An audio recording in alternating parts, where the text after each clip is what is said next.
তাহলে উবাইদুল কাদের ধরো হাসিনাকে পছন্দ করে, তাহলে এই জন্য আমাকে একটা প্রেম চক্র জানতে হবে। কি চক্র? প্রেম চক্র। তাহলে উবাইদুল কাদের হাসিনাকে পছন্দ করে, এই হাসিনাকে একটা ছেলে মানুষ একটা মেয়েকে পছন্দ করে, তাহলে মেয়েকে পছন্দ করতে যাইয়া সরাসরি বলতে গেলে একটু লজ্জার বিষয় আছে, অবশ্যই ভয় পায় বা লজ্জা করে, এটা স্বাভাবিক বিষয়। হ্যাঁ, ছেলেরা মেয়েদেরকে সরাসরি বলতে পারে না। ওকে, তাহলে মেয়েরা সরাসরি ছেলেরা সরাসরি মেয়েদের বলতে পারে না, না বলতে পারে কি করে? একজনের সহযোগিতা নেয়। কার সহযোগিতা নেয়?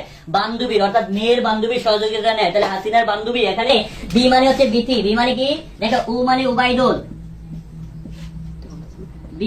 বি মানে বিথি, বি মানে কি বিথি, তাহলে খেয়াল করেন এইচ মানে কি হাসিনা। ওকে, তাহলে এইচ মানে কি হাসিনা, তাহলে খেয়াল করেন উবাইদুল হাসিনাকে পছন্দ করে, তারা সরাসরি কি করতে পারবে না?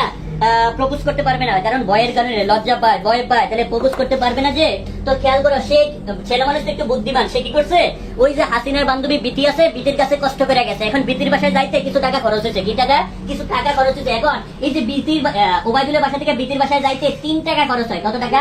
3 টাকা। ভাই কত টাকা মনে রাখবেন, কত টাকা খরচ হয়? 3 টাকা। তাহলে 3 টাকা খরচ করে কার বাসায় গেল? বিথির বাসায় গেল। এখন উবাইদুল বিথির বাসায় যাইয়া উবাইদুলের মনের কথা সব বিথিকে বলছে। কাকে বলছে? বিথিকে বলছে। এখন বিথি আবার কার বাসায় যাইতে দিব? হাসিনার বাসায়। কার বাসায়? বান্ধবীর বাসায় যাইতে হবে, হাসিনার বাসায়। তো হাসিনার বাসায় যাইতে আবার 4 টাকা খরচ করে। কত টাকা? 4 টাকা খরচ করে। এখানে টাকা ইজ ইকুয়াল টু বি, টাকা ইজ ইকুয়াল টু কি? টাকা ইজ ইকুয়াল টু বি। তাহলে এখানে দেখেন আমি যেটা বোঝাতে চাইলাম সেটা হচ্ছে ওবাইদুল থেকে বিথির বাসায় যেতে 3 টাকা খরচ হয়, অর্থাৎ 3 বিট লাগে। অর্থাৎ বিথির বাসা থেকে হাসিনার বাসায় যাইতে কত বিট লাগে? 4 বিট লাগে। সেম আমি যদি অপর দিক থেকে চিন্তা করি,